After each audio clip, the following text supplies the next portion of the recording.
seja bem-vinda ao podcast Laura Padilha. Uhul! Voltamos! Depois de um ano sabático, nós voltamos para o nosso podcast, que a gente vai falar de vários temas que permeiam, né, a nossa vida como profissional, como família, né? A própria maternidade, a criação dos filhos, a transição para o campo, empreendedorismo, enfim, tudo que permeia a nossa vida, né? Todas as dimensões que permeiam a nossa vida. E é uma honra estar aqui com meu esposo para a gente conversar sobre isso. É nosso sonho conversarmos enquanto vocês assistem, porque vai sair muita coisa boa daqui. É isso aí. E depois de quase mais de um ano, para quem assistiu o episódio 1, né, lá a gente falou assim, olha, nós estamos há um ano tentando tirar o nosso podcast do ar.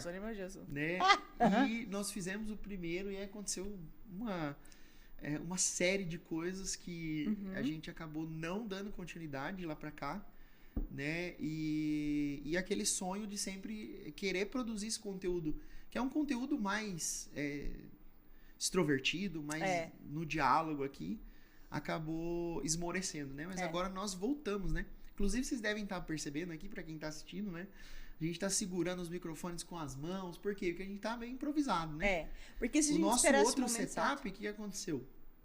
A nossa empresa aqui foi roubada, né? Então, várias vezes a gente teve uma grande decepção, porque levaram a nossa Maristela, né? A nossa fonte Vamos de botar cafeína. a foto da Maristela aqui para o pessoal saber quem que é. I will remember you.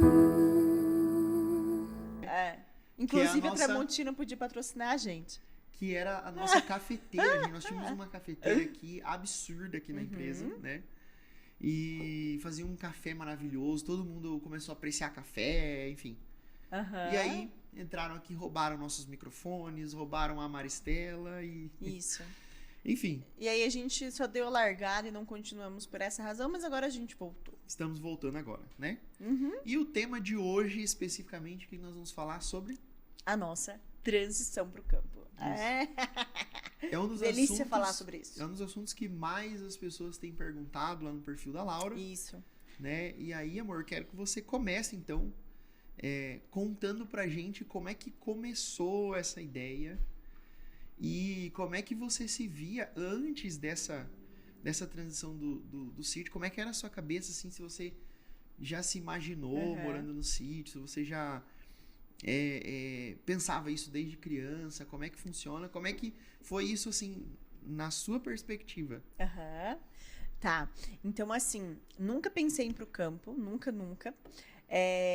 Sempre nasci na cidade, fui criada na cidade.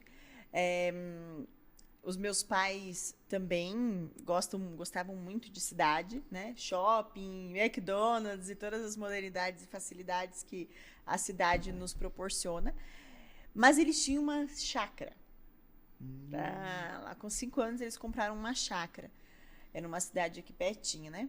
Bem gostosa. E, enfim, a gente ia... E aí eu via os meus pais construindo algo do zero lá nessa chácara, que era uma chácara de lazer, né? Então a gente ia para tomar banho no rio e levava as coisas nos isopor. Isso na década de 90, né? Então, no isopor, e a gente ficava debaixo de uma grande árvore ali, fazendo carne naquela... Como que é o nome? Churrasqueira. Não, aquele... na chapa? Na chapa, levava um botijão de gás pequenininho. E aí, com o tempo, eles foram fazendo a casa. Durante um bom tempo, não tinha energia elétrica. A gente usava lampião. Uma época, tinha uns lampiões, assim, na área da casa. Vários. Então, assim, eu vi eles fazendo algo do zero, né? Depois que a gente colocou energia, era uma regra, assim, que era proibido ter TV lá. Então, numa época não tinha TV. Porque a gente começava a perceber que lá era o lugar onde a gente conversava, sentava para conversar, ver a lua, ver as estrelas. Então, era um refúgio, né? Sim. Eu passei a minha infância crescendo lá, mas eu nunca pensei assim. Ia para lá e pensava, ai, que bom que eu tô voltando para a cidade. Né? Quando vinha para cá, pra gente correr a vida normalmente. Então, nunca pensei nisso. Eu acredito que... E aí, né, a vida da gente, eu falei um pouco no podcast 1, que vai estar em algum canto aqui da tela, né? Para quem não assistiu, assista para vocês assistirem todos, né? Não perder nenhum aqui com a gente. Eu fiz uma formação tradicional, então, assim, eu fiz uma formação para trabalhar na cidade, né? Então, eu fiz o meu emprego curso que de só funciona na cidade, né? Enfermeira... plantão. Tem algumas coisas assim no meio do mato lá, mas... Inclusive, eu tive, né? Eu até contei nesse podcast que eu tive um trabalho rural, né? Eu tive um trabalho rural como enfermeira, verdade, né? Era no meio do mato mesmo. Num PSF. Um PSF afastado, assim, da cidade. Mas, né? assim, ninguém pensa se vou fazer uma Vou morar faculdade para ir pro mato. Ninguém pensa. A gente pensa, né? De ficar na cidade, de crescer, enfim. Então, daí fiz faculdade, fiz mestrado. Depois, eu me tornei doula, comecei a trabalhar como autônoma. Depois, fiz enfermagem obstétrica. E comecei a atender com a minha equipe de parto aqui na cidade, né? Nós nos casamos... E nós sempre tivemos aquela vida na caixinha, a vida que todo mundo leva, né? Tem concurso, faz o concurso, ganha bem, paga o plano de saúde, paga o financiamento da casa, o financiamento do carro, enfim, leva essa vida. Então, eu nunca pensei de ir para o campo, porque sempre pensava que lá era um lugar, não vamos dizer inferior, mas com dificuldades que a gente não precisa passar na cidade, entende? Então foi assim, e aí as crianças foram vindo. Eu acredito que quando foi aos poucos, não foi um dia que aconteceu assim, pá, vamos mudar pro campo, entendeu? Sim. Foram várias coisas que foram mudando a minha mentalidade, né? Então, a nossa mentalidade enquanto família, as prioridades. Então, nós entendemos como é importante a educação das crianças em contato com a natureza, em contato, como a natureza revela, né? Os desígnios de Deus, a bondade de Deus, que Deus pensou para nós. Com o tempo a gente foi percebendo que nós somos chamados a uma vida mais orgânica, uma vida mais como a natureza mesmo, sabe? Então a gente foi vendo isso com as crianças, elas foram vindo, foram perguntando das coisas, e a gente foi pensando, mas que tal a gente levá-las mais para a chácara, para a roça, enfim, né? Dá a impressão, assim, quando você contando sua história, né? Às vezes as pessoas se escandalizam, né? De falar que a gente vai pro sítio e tal. Mas é mais ou menos como o parto normal é cesárea. Assim, quando você fala, vou ter um parto normal. Ainda tem pessoas que se escandalizam. Falam, nossa, meu Deus do céu, que absurdo, né? Então, o normal, que era para ser normal, ele é visto como uma exceção, né? E a cesárea, que era para ser uma exceção, é visto como normal. Então, fazer essa transição de volta para aquilo que é mais orgânico, que é uma vida com mais contato com a natureza, é o que é o natural, era o natural. Né? Sim. Era mais normal isso, era mais orgânico isso, né? Isso. E, na verdade, a vida na cidade é que é algo mais artificializado, mais, né, enfim. Sim. E aí eu acho que a grande... Tem sempre um momento da virada de chave, né? Então, isso foi somando na minha mente. Eu vi a importância de dar essa criação, nós vimos, né, de dar essa criação mais simples para as crianças, até porque veio 1, veio 2, veio 3, né? Veio o 4, e a gente começou a perceber, de fato, que ter uma família numerosa, aí já vem a questão da família numerosa. A organização da família muda, né? Muda completamente. Tudo. Então, não dá para você fazer aquelas... as viagens, todas as viagens que você fazia no ano, não dá para você... O tipo de consumo muda. O tipo de consumo. O estilo de vida, a forma de organizar a família muda, né? Sim. Então, assim, antes da gente... a gente sempre pensou de ter uma família numerosa. Sim. Mas, normalmente, quando você pensa numa casa, para uma família, você pensa 1 quarto para cada filho. Né? Então, essas coisas vão mudando na cabeça da gente. De falar assim, não tem como ter 1 quarto para cada filho, sendo uma família. Você vai ter uma casa com 10 quartos. Uau! Não tem como. Então, a gente pensa, meu amigo, é 1 quarto por gênero, né? Então, é 1 quarto para os meninos, 1 quarto para as meninas, bota beliche, né? Até o guarda-roupa lá em casa ficou interessante, porque daí, enquanto eram as duas, né? Um lado do guarda-roupa era de um, outro lado da outra. Aí depois foi dividindo por seções, aí a gente já pensa agora de fazer um guarda-roupa, uma porta para cada um, né? Porque daria para fazer isso, mas quarto definitivamente não tem como. Então, a cabeça vai mudando, assim, a forma de consumo. Isso. E também, por exemplo, você tá para comer... O jeito de comprar no mercado, a comida, né? Vai, por exemplo, para fazer um lazer, vou ali... sei lá, vou no Burger King. Cara, um Burger King pra uma família... Você vai no Outback com 5 crianças. muito caro. Não A tem gente gasta 300, 400 reais para essa quantidade de pessoas, né? Então, a gente começou a perceber que, além de ser, como você disse, mais orgânico, era também mais barato, mais, sabe assim, compatível. Sim. É um estilo de vida compatível. Porque no sítio, no campo, na roça, né, que tem vários jeitos de falar, a gente consegue minimizar, economizar em vários aspectos, porque a gente faz o próprio alimento, a gente planta o próprio alimento, a gente cultiva o próprio alimento, a gente cultiva as galinhas, mata as galinhas, cria as galinhas. Sim. Enfim. Então, assim, a gente conversava muito sobre isso no carro, antes de dormir, nos colóquios da vida aí, né? Enfim. Bom, e aí chegou pra mim, né? Depois eu quero que você conte do teu também, né? Mas pra mim foi algo que me impactou bastante, foi quando a gente viajou pra Curitiba. Nós fomos num evento de uns amigos nossos da igreja, de família numerosas. E aí, de lá, a gente começou a passear ali na região. E aí, nós fomos para Pomerode. Gente, Pomerode, quem não foi para Pomerode, vá para Pomerode, porque é uma cidadezinha linda, né? Meu Deus. E aí, lá, a gente já conversava muito sobre isso. Da rota do Enxaimel. Da lá, rota, essa foi a imagem. Aquilo ali foi o impacto de uma imagem. Aquilo ali, para mim, foi muito forte, né? E, enfim... Eu quero só abrir um parênteses aqui. Porque, até esse momento, eu sempre dizia assim, né? Conto da história dos meus pais no primeiro podcast, né? Mas eu sempre dizia assim, olha, eu quero morar perto dos meus pais. Para quem não sabe, eu morava vizinha dos meus pais. Muro, né? E eu nunca pensei de sair dali porque eu pensava que eu tinha que cuidar dos meus pais na velhice. Sempre dizia isso para todo mundo. Só que eu achava que meus pais iam ficar bem velhinhos, tipo, bem 80 anos, sei lá, 90 anos, né? Então, meu pai, ele foi levado muito cedo, com 60. E aí, de fato, ficamos cuidando da mãe, né? Então, foi mais ou menos 2 anos, até que ela teve Covid, faleceu. E, então, assim, eu cumpri aquela minha missão de cuidar dos meus pais. E aí, eu pensava, bom, né? Durante um bom tempo, o Matheus sabe... Quando a gente foi para o sul aí, vou fechar o parênteses. E querendo ou não, até um pouco, talvez o fato deles precisarem de cuidados, né? Porque a gente sabe que os pais, né, realmente... Vão envelhecer. Né? Vão envelhecer e precisam de algum cuidado, etc, né? Quando a gente falava disso, às vezes você até pensava, a gente pensa vamos um dia pensar de ver...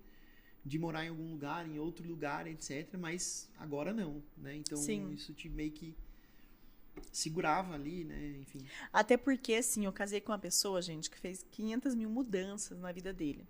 Então, mudar pra ele é uma coisa fácil. Ou não? Não é muito não. Mudar Mas é sempre um trauma. Ele sempre falou assim pra mim.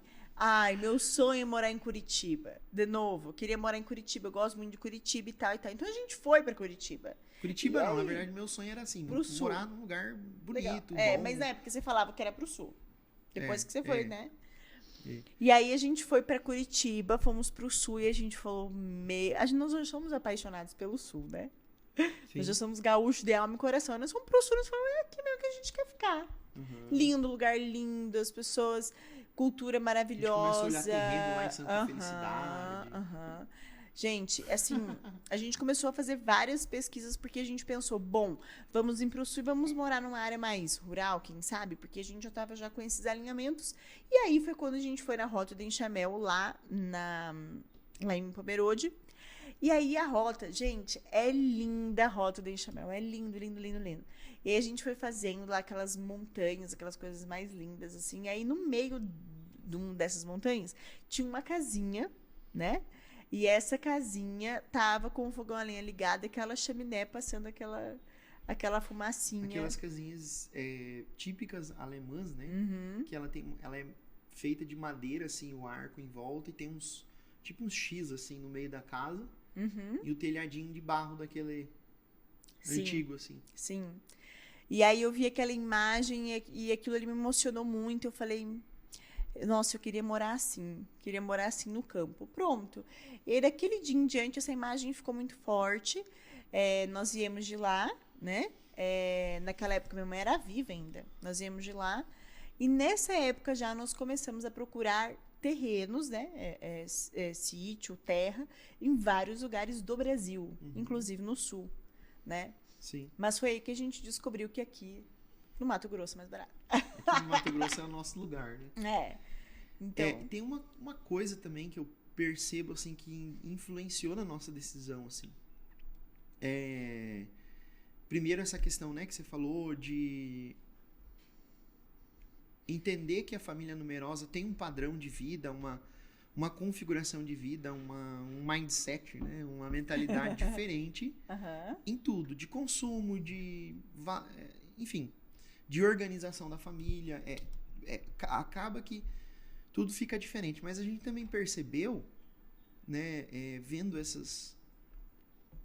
apreciando essas vidas mais simples, né? Agora, com esse mundo da internet, tem os canais de YouTube que você olha lá, as pessoas morando de uma forma muito mais simples, muito mais orgânica, né? E aí você começa a pensar, a raciocinar de pensar, poxa, a gente trabalha tanto para ter uma casa, para ter um carro, para ter um não sei o quê, para ter um padrão de vida lá em cima, para ter a melhor escola, para os filhos fazerem a melhor faculdade, né? E daí a gente parou e pensou, será que é isso mesmo, né, que a gente quer? É seguir esse flow, é seguir essa agenda aí, enfim. Esse modus operandi. Esse modus operandi, a gente começou a ver que não era bem isso, assim. Que às vezes o trabalho, ele tá sempre relacionado ao conquistar algo além, né? E até o estudo também, né? O estudo, ele é voltado para conquistar um emprego ou uma profissão. E eu acho que isso deveria ser totalmente ao contrário, né? Sim. O emprego, ele é como é que eu posso dizer assim? Ele é uma ferramenta, né, de subsistência da família. Então, o objetivo é a família, não o emprego em si. E eu lembro muito bem isso na época de cursinho, de pensar para passar numa faculdade. O que você respirava ali no ensino médio, no terceiro ano, era passar no Enem. Para você ter uma boa faculdade, enfim. E aí seguir aquele negócio, né? Fazer uma faculdade, fazer uma pós-graduação, um mestrado, conquistar uma casa de luxo, um carro de luxo, enfim. E aí você entra naquilo e acho que parece que a vida vai meio que em paralelo, né? E graças a Deus, assim, a gente casou muito cedo, né? Então parece que a gente caiu a ficha muito cedo, assim. E hoje... Poderia ter caído mais cedo. E hoje, né, a forma que a sociedade se configura a família é deixada em último plano, em último caso, né?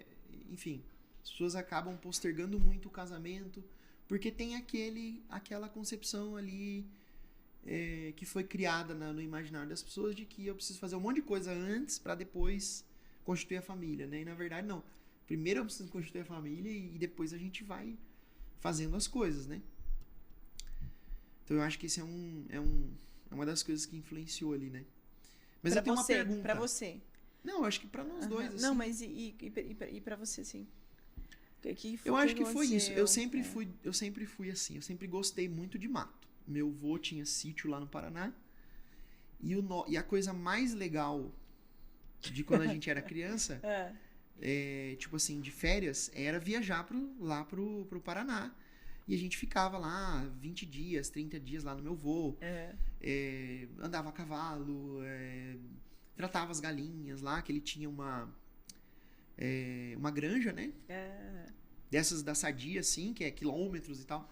Daí a gente ia lá, não era tratar as galinhas, mas era tipo assim, ia fazer o serviço... o trabalho do seu avô. Não, e a gente ia fazer o serviço dele, assim, de o que faz, né, na granja. É ir olhar se os bebedouros estão funcionando, se a ração tá caindo, se os ventiladores estão ligados, enfim, essas coisas, né?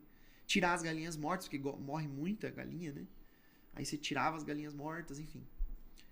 E aí eu sempre gostei muito de mato, muito de sítio. Eu sempre falei pra Laura da possibilidade da gente ter um dia um sítio, uma coisa. Mas eu acho que eu nunca pensei assim, não, quero morar lá. Tá. E aí o fato de nós termos feito essa migração, né, de um emprego formal, que nos prendia ali a carteira assinada, etc., para ter o nosso negócio, para empreender. E a Laura né, também gostar dessa parte de produção de conteúdo, de todo esse trabalho que a gente tem hoje, né, na internet, abriu, assim, outro leque de possibilidades, porque daí o espaço físico já não nos prende mais, né, com esse trabalho. Então, a gente já começou a pensar assim, nada nos prende, a gente pode morar em qualquer lugar do mundo, né, muito embora a gente tenha aqui a empresa que tem uma sede fixa, etc., mas a gente não precisava, porque a gente podia fazer esse trabalho remoto, né. E aí a gente começou a amadurecer a ideia, e agora você podia falar, né? Mas eu tenho uma pergunta. Tá. Como que começou? Assim, você falou como é que foi a ideia, por que aconteceu, mas como é que se tornou mesmo realidade, assim, e o que foi, como é que foi a história de vamos mesmo, não vamos? Onde que vamos? Enfim. E daí não, então daí a gente voltou e a gente nós voltamos e começamos a procurar as terras na internet e tal. Só que aí a gente viu que a terra lá no sul é muito mais cara, muito mais cara. Sim. E aí a gente falou assim, então beleza, vamos começar a olhar terras aqui. É tipo 1 hectare lá no sul, 40 hectares aqui. 1 hectare lá é, sei lá, 500 mil, 1 milhão. Com R$1 milhão, gente, você vira fazendeiro aqui no Mato Grosso. Assim, você compra 100 hectares. Venham pro Mato Grosso. Você compra 100 hectares. Claro, a terra não se compara. A terra realmente, aqui, em algumas regiões, ela é mais arenosa, né? Sim. Mas, realmente, comprar 1 hectare só para ter uma vida bonita não era nosso objetivo, né? Então, a gente queria produzir alguma coisa, enfim, né? Mas aí, o que aconteceu? Aí a gente começou, por exemplo, as terras do sul, a gente vê pela internet. As terras daqui, nós começamos a olhar. Então, o que a gente fazia? A gente pegava, entrava num carro, meu sogro e minha sogra animados também, né? Enfim, no começo eles achavam que era uma brincadeira e eles iam tipo, junto. Coitados. Vamos passar o final de semana, vamos ver terra. Aí a gente ia, eu, sogra e sogra, e nós com as crianças. Na época a gente já tinha o Chico, né? E aí nós começamos a olhar as terras. E o que aconteceu agora, fazendo uma retrospectiva? Nós fomos alimentando esse sonho. Ele começou a ser mais real à medida em que a gente começava a ver as casas, e detalhe, as a gente terras. não tinha um centavo no bolso. Não. A gente ia olhar a terra, mas não tinha um centavo no bolso. É verdade. Aí nós olhamos. E assim, aqui em Cuiabá... E nem perspectiva também de ter, assim. Não. Aí o que acontece? Aqui em Cuiabá tem assim, tem terra para tudo quanto é lado. Então tem um lado da Guia, tem um lado de Jangá, tem muitos lugares que dá para ver, né? Que dá para ver terras. Em São Vicente tem assim, rodeado Cuiabá de terras. Então a gente foi ver terras em todos esses lugares, em vários lugares, nas cidades vizinhas, e aí a gente começou a olhar. Então, eu acho que isso foi formando o nosso imaginário de que, eu acho que é possível, e a gente começou a gente se vê aqui, a gente levava as crianças, elas se sujavam, brincavam, a gente viu os bichos, a gente começou a como se fosse uma afirmação mesmo, de que é aqui mesmo o caminho, né? Então, eu acho que foi isso, até que nós fomos indo, e aí nós olhamos uma das terras, que nós gostamos muito, e que aí tinha um detalhe, quando nós começamos a procurar essas terras, nós fizemos uma listinha assim, mental, né, do que era importante, prioridade na escolha dessa terra, né? Então, assim, às vezes quem está assistindo a gente... assim, para quem quer fazer essa transição também, né? Nós somos experts em transição para o sítio. Nessa parte inicial, a gente é expert. Porque nós estamos um tempão na transição, então nós somos experts. Isso é muito importante. Por quê? Porque a confusão de ideias dá tilt, né? Dá. Então, precisa fazer uma organização. O que nós organizamos era, a gente atirava para tudo quanto é lado. Então, a gente olhava para muitos lugares. Aí, nós chegamos numa conclusão de que, olha, no sul não dá. Sim. Por quê? Porque você tem que olhar a terra, ver, aí tipo, você vai uma e vê e não gosta? Como é que você vai voltar dali 15 dias lá pro sul, andar 2.000 quilômetros? Não tem como. Então, a gente delimitou. Ou a gente já ia com o negócio certo, né? De tipo, tem o dinheiro, tem a terra lá, tô gostando, vou lá pra ver aquela terra e se eu gostar eu compro, se eu não gostar eu não compro e tudo certo, né? Bola pra frente. Então, nós delimitamos. Não, vamos comprar aqui porque pra nós vai ser mais fácil no momento de vida que a gente estava vivendo, no dinheiro que a gente tinha, enfim. que não Da tinha, mente, né? Que a gente não tinha. Poxa. Vamos pensar aqui. Ok, então delimitamos. Qual a região? Aí começamos a olhar regiões. E o que começou a acontecer também? Quando eu atendendo os casais aqui, às vezes vinham casais e alguns moravam em sítio. Então eu falava, como é que é? Lá tem terra lá perto, e enfim, né? E um desses casais, não sei, eu acho que eles não estão assistindo a gente. Viram um compadre, né? Eles vieram aqui no quarto filho, né? Porque era quarto filho, né? O terceiro já tinha sido com a gente em casa, e no quarto também eles vieram aqui, para ter o bebê em casa com a gente. E aí eles também fizeram essa transição para o sítio. Eles foram criados na cidade. Depois eles fizeram a transição bem devagar também. E naquela época eles estavam bem assim, indo para o sítio deles, bem no parto. Tanto é que a neném nasceu, um mês depois eles foram morar, 2 meses depois eles vão morar para o sítio. E aí eles, olha, um dia vão lá no nosso sítio e tal, e a gente, beleza. E aí foi quando deu uma oportunidade, nós marcamos, e eles também católicos, família igual, né, muito queridos, enfim, nós fomos para visitá-los um dia, e nós gostamos muito da região e gostamos da missa. Nós fomos para a missa lá e nós nos encantamos, né, com a beleza da simplicidade, e aquela coisa da vida orgânica, não é a vida, porque onde eles moravam era uma vila, é uma vila, né? Então, ali você vê muitas pessoas, né, que tem essa... Assim, pode ir, não tem problema não, Duda, aparecer. Mas tá assim, ó. Chegou aí, gente, a Mazezinha. Jesus! Agora vamos ver que é amamentando e segurando. Isso. O senhor vai ficar falando aí. Isso. Aí, essa família acabou...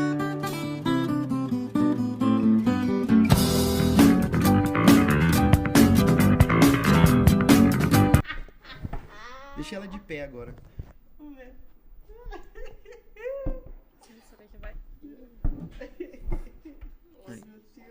Essa família acabou por... Ela acabou por nos ajudando também, porque parece que antes era muito, muito, muito longe, assim, longínquo, distante. E aí você vê a realidade, você fala, nossa, é possível, você começa a tentar entender como é que eles fizeram, e eles também vão dando ali os caminhos das pedras, vão nos inspirando, então eles vão mostrando pra gente o caminho das pedras, vão mostrando que é possível, você começa a se tornar mais palpável, e aí a gente começa a olhar cada vez mais sítios, né? Dá pra trazer eles aqui numa edição, né? Dá. A gente começou a olhar mais sítios, assim, sem dinheiro, mas parecia que as coisas iam confluindo ali para aquele sonho, e a gente não sabia muito bem como é que ia pagar esse sítio, e enfim. Até um momento em que eu lembro bem hoje, eu lembro até hoje, assim. Eu lembro que a gente olhava muita coisa, e como a gente tinha delimitado, a gente olhava só os que a gente tinha delimitado. E desses que nós tínhamos delimitado, porque assim, senão fica uma coisa totalmente inviável, né? São milhões de possibilidades, né? Eu lembro um dia que a gente ia em um e em outro, etc., e via questões de pagamento, já começava meio que negociar algumas coisas do sítio, não sabia como ia pagar, oferecia assim, sei lá, pagamento parcelado, olha, uma loucura. Mundos e fundos que às vezes talvez acho que a gente nem teria condições, né? E aí eu sei que um dia a gente voltou de uma ida lá para o meio do mato, a gente olhou muitos sítios, a gente voltou muito cansado e frustrado, assim, né? E eu falei assim, olha, eu não vou mais olhar sítio, nós não vamos mais olhar por pelo menos alguns meses, assim. A gente só vai olhar o que a gente achar que realmente a gente vai comprar, porque senão cansa a gente, cansa o corretor lá, né, que vai levar a gente, e cansa o dono do sítio, porque também vai estar um curioso que não está a fim de comprar, enfim. E aí a gente simplesmente parou, ficou assim, pesquisando, procurando, mas relutando de olhar o sítio, porque a gente já via muitas coisas que eram padrão. Então, eu sei quando nessa região mais ou menos como é que é a terra, eu sei mais ou menos como é que é tal coisa, Mas se a gente não fosse lá ver também, a gente não saberia, né? Então, foi bom a gente ter olhado muitas coisas, até que chegou um dia que a gente viu o nosso sítio, né? E aí a gente falou assim, olha, alguma coisa me diz que é aqui. Mas a gente falava isso para 3 a cada 10, né? É aqui, não sei o quê, enfim. E aí, algumas coisas foram confluindo, os bens lá, enfim. Acho que não precisa entrar nesse quesito, né? Mas eu sei que a gente conseguiu os meios de poder comprar esse sítio. Fizemos a proposta, enfim. E aí o que aconteceu, né, nessa época? Você esqueceu do principal. Nessa época era março do ano passado. Ah, verdade. Né? A gente um pouco agitado nessa questão de olhar e não definir, não ter dinheiro. Aquela coisa assim, mas a gente querendo muito, muito, muito. Aí nós pensamos em fazer a trintena de São José a partir do dia 1º de março. Nós já estávamos fazendo para nos consagrar a São José. Então, esse que era o intuito da trintena. No fim do mês. Dia 19 de março é dia de São José. Mas no primeiro dia da novena, pede lá para colocar um pedido. E nós colocamos, enquanto família, nós escrevemos, está escrito na novena. Nós queremos um sítio em tal lugar. Nós queremos um sítio em tal lugar. E aí foi tão engraçado, né? Porque assim, nós estávamos... vamos falar o milagre inteiro de São José, né? Porque daí o que acontece? A gente estava esperando uma boa parte para pagar o sítio, de alguns acertos da herança dos meus pais. Mas aí a gente tinha uma casa que não vendia nunca. Isso. Não vendia Com nunca, não achava comprador. Assim, não tinha nem ligavam para perguntar na casa. E nós firmes na novena, na trintena de São José. Até que, conta que foi contigo. Nós começamos a novena, acho que coisa de uns... Foi no primeiro dia ou foi uns 3 ou 4 dias depois? Não, foi uns dias depois. A gente começou, dali 3 dias, aí bate um cidadão no portão lá e pergunta sobre a casa, né? Pergunta lá, pagamento, não sei o quê, né? Eu falei, não, a gente, né, tá vendendo, aceita a proposta, etc. E aí ali começou a negociação, mas imagina, né, vender uma casa demora, a proposta vai e vem, até a pessoa levantar o dinheiro, enfim. E aí eu lembro que mais ou menos no dia 25 ou 26 lá, o proprietário lá, o agora então proprietário, disse, não, a gente vai comprar. Né? A gente quer comprar e tinha fechado alguma negociação lá. Né? Mas ele viajava, eu sei que depois que a gente encerrou a novena, estava vendida a casa, mas só faltava assinar o contrato, os pagamentos, etc. E foi aí então que a gente conseguiu, né, pelo menos uma parte. Sim. Foi uma parte pequena, né, do valor do sítio, mas já deu um gás que possibilitava a gente fazer pelo menos uma proposta assim de, tem pelo menos isso, enfim. E assim a gente conseguiu então comprar esse nosso sítio, né? Sim.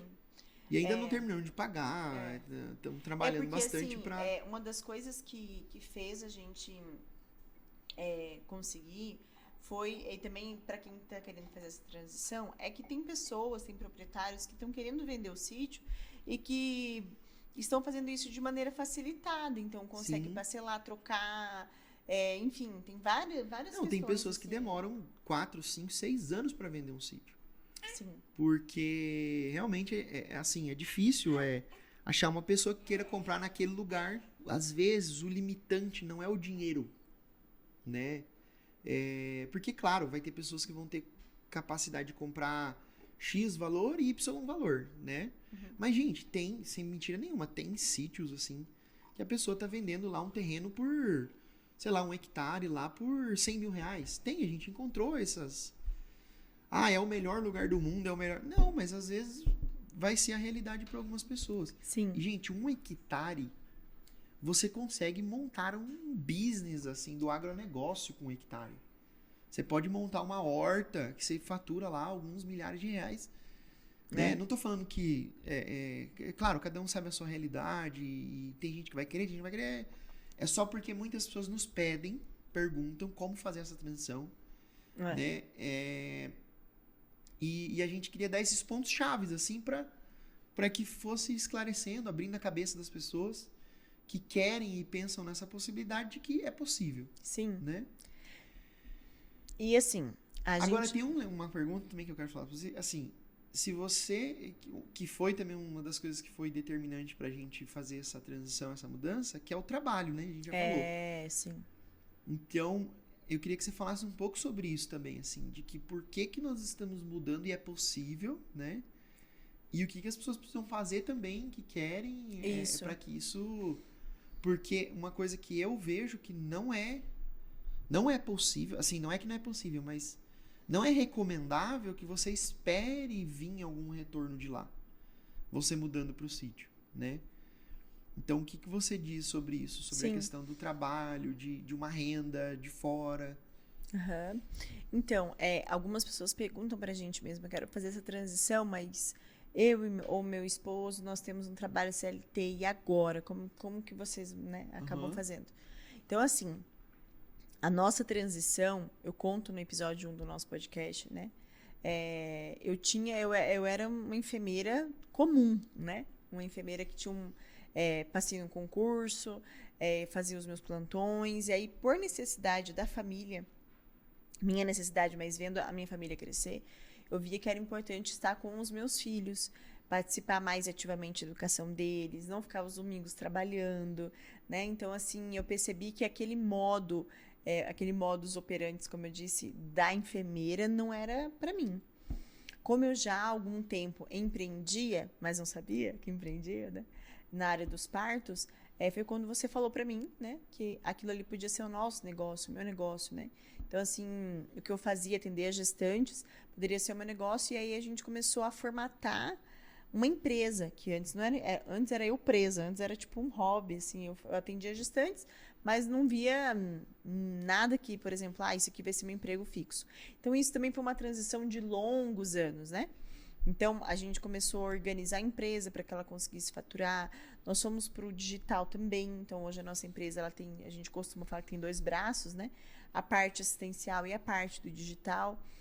E à medida em que a gente viu que nós conseguiríamos, com que eu saísse do hospital, do concurso público, primeiro eu saí. Então, assim, aí eu comecei a ver que eu fiquei mais com as crianças, comecei a dar gás aqui na empresa. E aí, quando a gente percebeu que poderíamos ter essa liberdade geográfica, né, por trabalhar bastante no online e formatar a nossa empresa assistencial com mais enfermeiras obstetras, e aí a gente começou a pensar, não, isso aqui é possível, né? Então, assim, eu gosto muito... É fundamental ter um trabalho que você não dependa, óbvio, não tem como, né, você morar no City e você trabalhar na cidade. Sim. A não ser que seja assim, colado, enfim. Mas você precisa ter uma fonte de renda na qual você trabalha remotamente. Sim. Como é que faz isso? Tem milhões de possibilidades. Sim.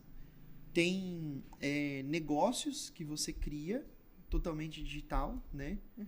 Tem prestações de serviços que você trabalha totalmente digital. Inclusive, sendo doula para as mulheres que estão aqui me vendo, né? Porque assim, o que acontece? Quando eu me formei doula lá em 2013, eu achava que doula tinha que ir para o hospital atender parto e que doula atendia parto, né?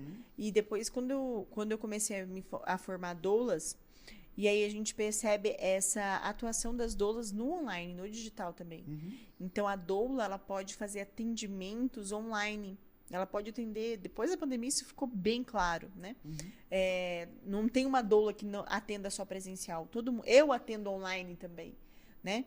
Sim. Então, assim, a gente consegue atender as gestantes de qualquer lugar do mundo, através de sessões do Zoom, enfim. Você faz um Meet, você faz um Zoom, você faz educação perinatal, prepara a gestante para o parto. Eu já até atendi gestantes em trabalho de parto, né? Online também. A gente faz assistência, consultoria pós-parto também. Então, assim, para quem é mulher, né? O meu canal, a maior parte é mulher, quer fazer isso, quer ajudar numa renda extra com o marido, né? E eu gosto muito de falar isso, porque é uma coisa que eu faço que possibilita outras mulheres e outras famílias a viverem algo que eu consegui viver através da minha paixão. Você não precisa abandonar, né? Eu quero fazer a transição para o sítio, mas eu gosto de atender parto, né? Então, você pode unir as duas coisas, né? Já que você puxou esse jabá, eu quero dizer que este vídeo tem um oferecimento Nosso mesmo. Nosso mesmo. Da nossa empresa, né? Liorá Parteiras Urbanas, tá? Para quem não sabe, a Liorá, ela é uma empresa que presta serviço, né, de assistência ao parto, mas também tem esse braço que a Laura falou do digital. Então, nós temos aqui alguns produtos digitais também, que é o Parir Feliz, a sua comunidade de gestação, parto e maternidade. O Donari, que a Laura acabou de falar. Que é a formação de doulas. Donari Club, que é o curso de formação de doulas. Já temos mais de quase 1.500. 1.200, quase 1.500, mais de 1.200, pelo menos, né? Doulas que foram formadas por nós totalmente online, digital. E aí, se você quiser se inscrever para a próxima turma, as inscrições não estão sempre abertas, elas abrem turmas periodicamente ao longo do ano. O link vai estar aqui embaixo, tá? E o Viver de Parto, né, que é uma mentoria de empreendedorismo para profissionais da obstetrícia. Então, o Viver de Parto, obstetrícia, certo? Isso. Então, vamos lá. Então, só para fechar esse assunto da questão do trabalho. Então, a gente, conversando com muitas pessoas que estão morando no campo, isso é nós vimos para que quem quer mudar. Tem que ter uma renda para mudar para o campo. Primeiro, para pagar as coisas.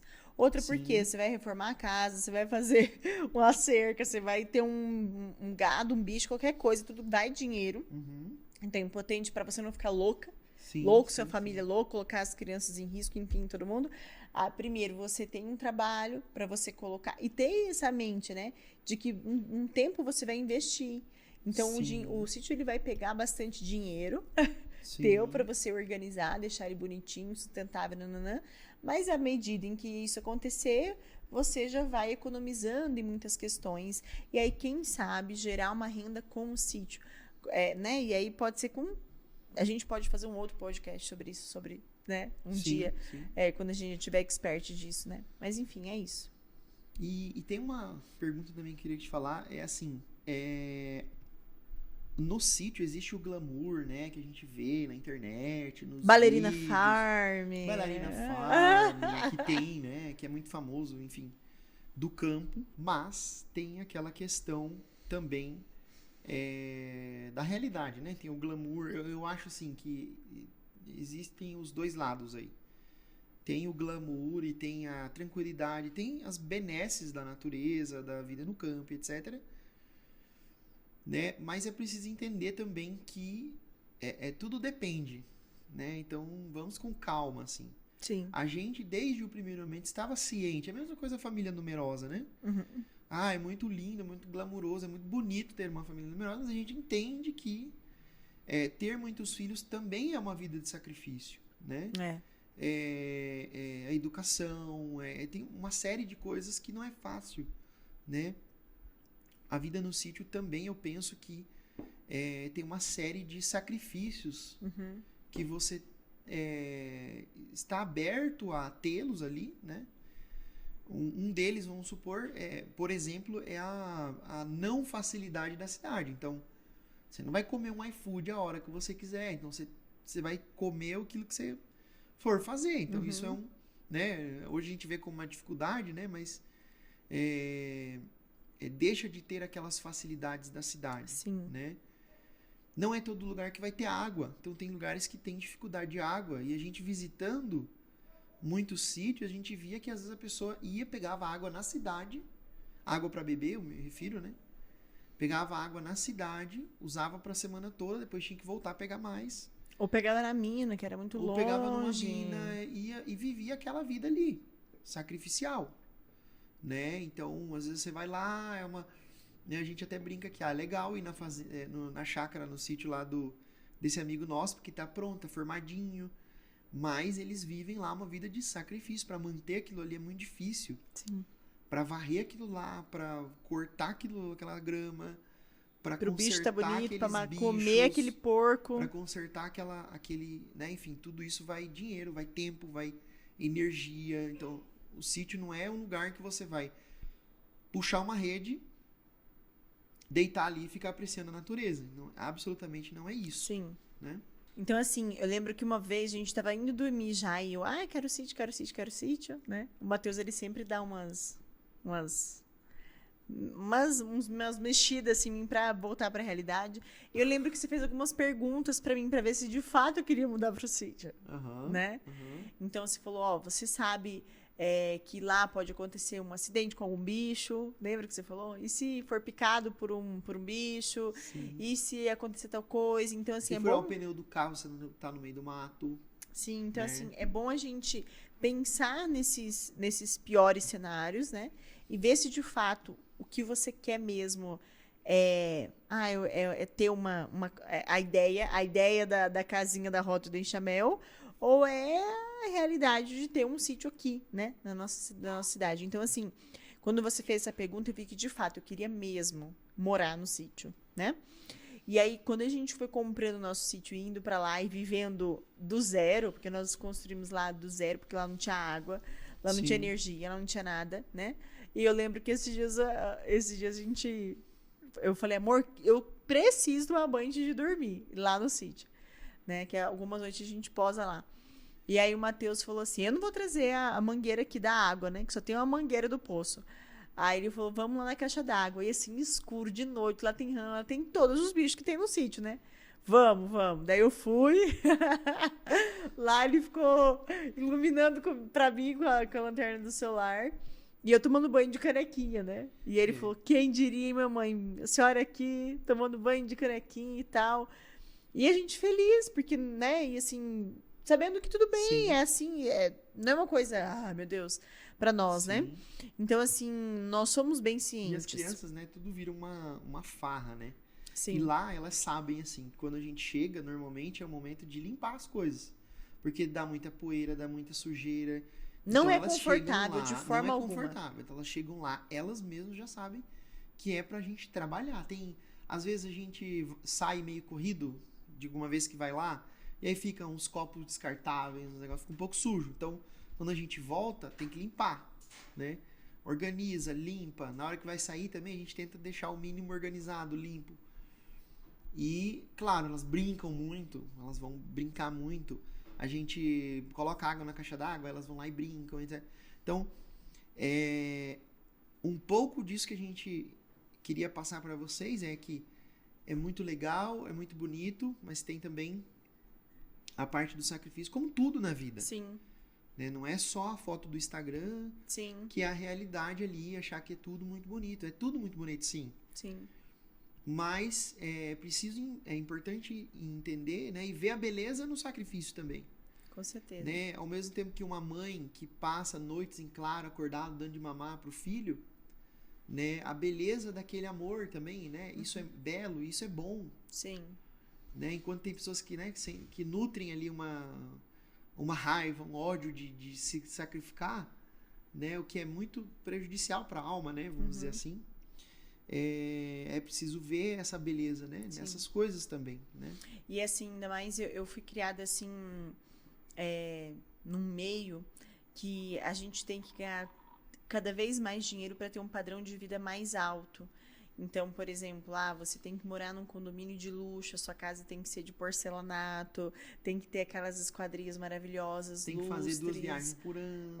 Então, assim, quando a gente vai pro sítio e vê aquela casa tão simples, ainda mais a nossa casa, que quem tá acompanhando lá no Instagram com os vídeos, ela tá a casa inteirinha, um pouco no reboco, um pouco a madeira caindo, um pouco no... Assim, é feio, é uma casa muito simples.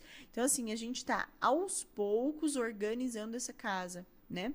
E isso, você pode olhar de fora e pensar, por que eles estão fazendo isso? Saindo de uma vida confortável, porque a gente tem uma vida confortável na cidade, né? Quarto com ar-condicionado, tudo sem bicho, enfim, indo para esse lugar. Então, assim, eu falei pro Matheus, né? Eu nunca esqueço. Toda vez que eu bebo água... Primeiro que eu acho água maravilhosa. Fico falando, água é maravilhosa. Toda vez que eu bebo aquela água, lá no sítio eu valorizo aquela água.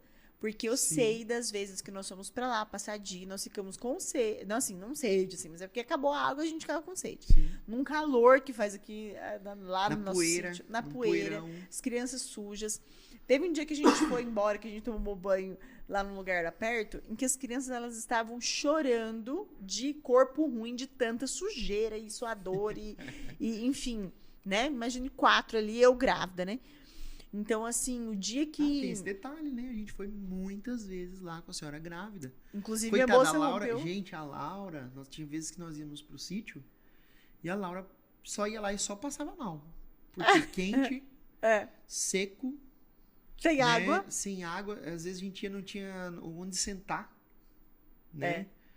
Nossa, o cox doía, sentava nos tocos. Aí Não. a Jacinta fazia umas mesas de... Olha que interessante, Não, gente, né? é a cagação, A pelo Jacinta amor fazia de Deus. mesa de tijolos, assim, e uma tábua. Aí ela fazia o banco, a mesa e sentava todo mundo lá.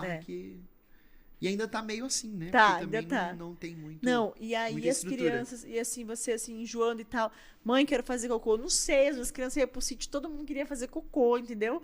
Então, assim, pra quem tá grávida, tem que abaixar. Olha, enfim, então tem essas dificuldades, né?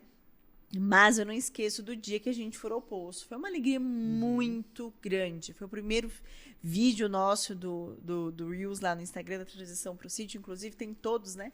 Estamos no episódio 11 agora gravando.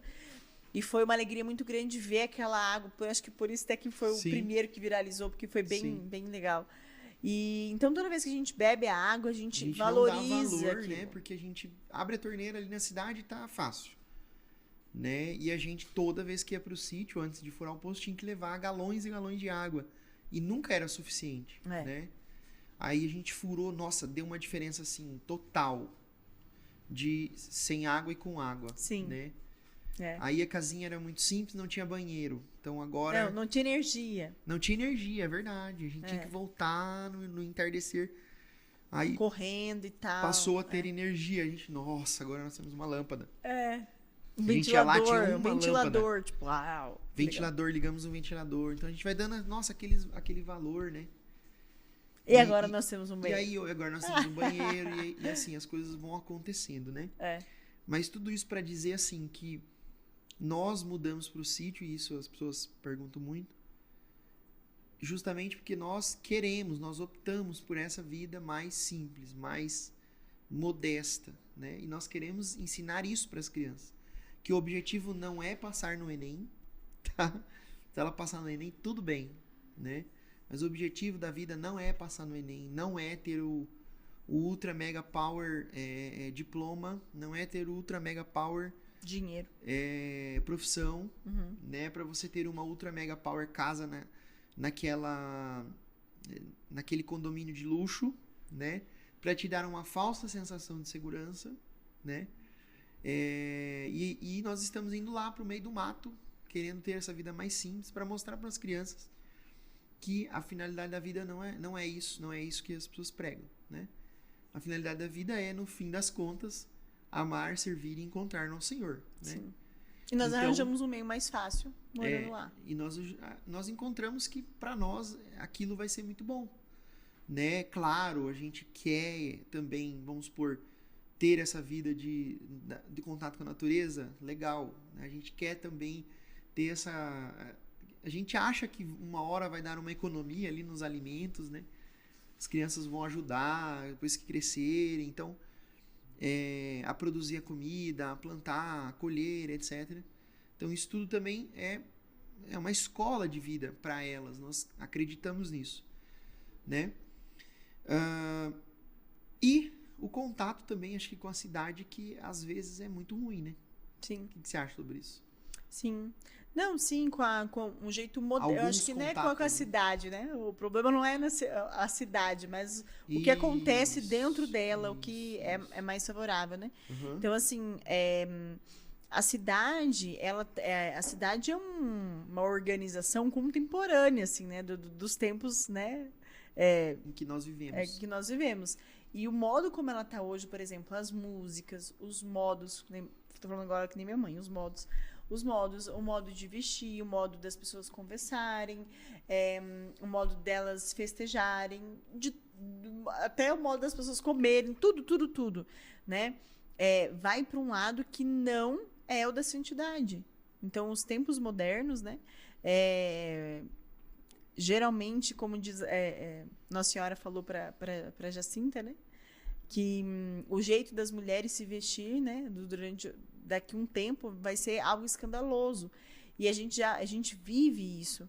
Então, assim, nós não queremos que os nossos filhos cresçam nesses ambientes, né? Em que os valores modernos e contemporâneos estão inseridos em todo o nosso jeito de falar, comer, vestir, enfim. Então, a gente acha que, acreditamos mesmo que no campo isso é minimizado. Isso não quer dizer, as pessoas me perguntam, você quer privar os seus filhos do mundo? Uma bolha, quer fazer uma bolha. Quer fazer uma bolha, eles vão crescer alienados. Esse dia a gente colocou um Reels lá do nosso oratório, nós não damos telas para as crianças em casa. Nós temos um oratório. Vocês estão, né, no TikTok, então a gente tá assim, pior que tudo. Tamo feio, né? O pessoal falando da gente. Mas não que as nossas crianças não vão ter contato com ideias, com pessoas modernistas, né? Com essa ideia toda. Elas terão. Só que quando elas estiverem em contato com isso, elas já vão saber o que é o belo, o que é o bom. Sim. Elas vão ter já uma boa base, uma base virtuosa para discernir o que é o bem e o que é o mal. Então, agora é o nosso tempo de fazer isso. Até por isso que a gente deu uma acelerada nessa transição. Assim, 3 anos, né? Mas, assim, a gente deu uma acelerada que a gente poderia esperar o alinhamento dos planetas, ter bastante dinheiro, né? Pra gente fazer isso. Mas nossos filhos estão pequenos agora. É agora que a gente precisa deixar essa base bem boa para que eles possam, né? É importante que as pessoas entendam que a gente não quer criar eles numa bolha, não é nada disso. Muito pelo contrário, elas convivem, né? Tem até a questão da socialização, como é que fica a socialização, né? O mito da socialização, que só se dá na escola, e na verdade, não. A criança, o ser humano, socializa na sociedade, é no supermercado, é convivendo, é na igreja, com nos a ambientes, família. com a família, nos ambientes em que ela, né, interage. E o objetivo de mudar para o sítio não é criar uma bolha, não é criar uma redoma, ou não é criar uma seita, nada disso, né? Mas a gente entende que para a quantidade de filhos que nós queremos ter, para o estilo de vida que nós temos, isso em maior ou menor grau vai ser melhor para eles. Nós acreditamos nisso. Isso não é uma privação, né, das crianças, muito pelo contrário. É proporcionar a eles aquilo que nós acreditamos que é o correto, né? É o bom, é o virtuoso, né? E mais cedo e mais tarde, é claro que eles vão ter contato com tudo que a gente tem diariamente, etc. Mas eu não preciso mostrar a maldade do mundo para a criança para que ela entenda a maldade do mundo, né? Sim. Então eu não preciso... Hoje a gente vive, né, num mundo onde a sexualidade ela é vivida cada vez mais cedo. Então, principalmente os meninos, né, que têm acesso à internet ilimitada, tem vamos dizer assim, uma explosão de sensações e imagens e cenas e etc. que descarregam ali aquela dopamina naquela criança, que descarregam tudo aquilo que é muito ruim. Então, eu não preciso ficar mostrando as coisas ruins o tempo todo para as crianças, para elas entenderem a maldade, né? Isso, inclusive, faz muito mal para elas, né? Seja das músicas que a gente ouve, seja seja lá o que for, né? E o contraste também eu acho que é muito educativo, né? Às vezes o contraste é muito educativo. Então, por exemplo, eu e a Laura não gostamos de música muito alta, assim, de batidão, aquele negocinho e tal. Então, quando as crianças têm contato com isso, a gente percebe que elas ficam incomodadas. Assim. Sim, elas já sabem. Elas já sabem que é uma coisa assim que oprime, Agora, você já pensou você criar uma criança num ambiente onde... Ela não consegue discernir. Ela não consegue discernir. Aquilo é muito comum.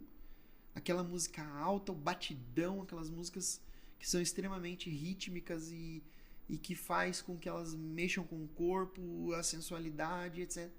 Então, isso é muito ruim, né? Isso é muito ruim. Até a Mazé sabe. Até a Mazé sabe, né? Com certeza. Porque esses dias a gente foi num lugar onde tinha uma música muito alta, etc. E ela ficava assim, com os olhos estalados e com as perninhas assim mexendo e os braços mexendo. Dava a impressão que... Alguém até falou assim, ela tá dançando a música, né? Mas realmente aquilo ali parece que mexe na alma da gente, no imaginário, que eu fico atordoado, assim, que eu busco evitar, né? Mas para algumas pessoas é extremamente natural, é muito sensato, é muito... Enfim. E é isso. Chegamos ao fim. Será que a gente contemplou todos os assuntos, né? Eu acho que sim, eu acho que... a gente falou aqui os principais motivos, né? É o tema central, né? Dá pra gente falar de várias coisas, mas eu acho que a transição, a questão do checklist, da procura, de como fazer essa transição, eu acho que qualquer pessoa que tem essa vontade de transicionar para o campo já vai ter vários insights, já vai conseguir ordenar muitas coisas ali na sua vida para começar a fazer essa transição, né? Lembrando que nós estamos ainda na transição, em breve. Todo dia eu pergunto para ele, mas o senhor acha que a gente vai quando pro sítio? Isso vai acontecer. E se você gostou desse podcast aqui, não deixe de deixar a sua curtida, compartilhar com alguém que esteja pensando em mudar para o sítio. Nos grupos do Zap. E queira algum insight sobre isso, e pensa, e etc. Né? E deixa aqui o seu comentário. No primeiro vídeo nós tivemos muitos comentários sobre temas e pessoas que nós gostaríamos, que elas gostariam, né? Que as pessoas gostariam que nós convidássemos para o podcast. Então deixa aqui nos comentários quem você gostaria de estar aqui no nosso podcast e quais os temas vocês gostariam que nós abordássemos aqui. Lá no meu Instagram, Laura Padilha Parteiro, eu tenho um canal, né, das benditas, e lá eu sempre falo de forma mais aprofundada, da minha rotina, enfim. Então, se você tá aqui e quer saber mais da transição do sítio também, pode entrar lá no meu canal. Quando você entra, tem um botãozinho lá. É isso aí. Então é isso, gente. Grande Muito abraço. obrigada. Um beijo, até o próximo episódio. Tchau, tchau. Tchau, tchau.